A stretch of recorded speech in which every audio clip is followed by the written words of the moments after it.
Darwin new update తర్వాత ఏ విధంగా login చేయాలో చూద్దాం. వన్స్ అప్లికేషన్ ఓపెన్ చేసిన తర్వాత గెట్ స్టార్టెడ్ సెలెక్ట్ చేసుకోవాలి.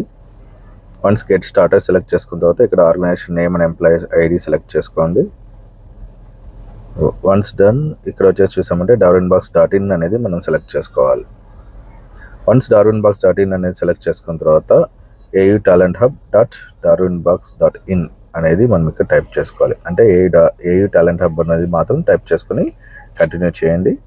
వన్స్ కంటిన్యూ చేసిన తర్వాత AU బ్యాంక్ SSO లాగిన్ అనేది సెలెక్ట్ చేసుకోండి. వన్స్ సెలెక్ట్ చేసుకున్న తర్వాత ఇక్కడ మీ ఎంప్లాయీ కోడ్ @aubank.in అనేది మీరు సెలెక్ట్ చేసుకోవాలి, టైప్ చేయాలి.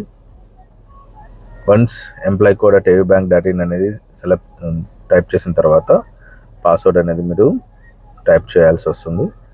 ఏదైతే మీ ఐడమ్ పాస్వర్డ్ ఉంటుందో ఐడమ్ పాస్వర్డ్ అనేది మీరు ఇక్కడ టైప్ చేయాల్సి వస్తుంది. వన్స్ పాస్వర్డ్ టైప్ చేసిన తర్వాత సైన్ ఇన్ చేయండి. సైన్ ఇన్ చేసిన తర్వాత మనకి న్యూ వర్షన్ darwinbox అనేది ఓపెన్ అవుతుంది. అండ్ ఇక్కడ వచ్చేసి చూసామంటే ఇది మెయిన్ మెనూ. లాగిన్ లాగౌట్స్ అన్ని ఇక్కడ చెక్ ఇన్ చెక్అవుట్స్ కూడా ఇక్కడ చూసుకోవచ్చు. ఆఫ్టర్ దట్ యాప్స్, ఈ యాప్స్లో వచ్చేసి మనకు అవసరమైన అన్ని అప్లికేషన్స్ అనేవి ఉంటాయి. ఆఫ్టర్ దట్ ప్రొఫైల్,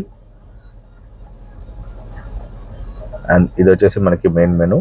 ఇది ప్రొఫైల్ అనమాట, మన ప్రొఫైల్, మన details. Thank you so much.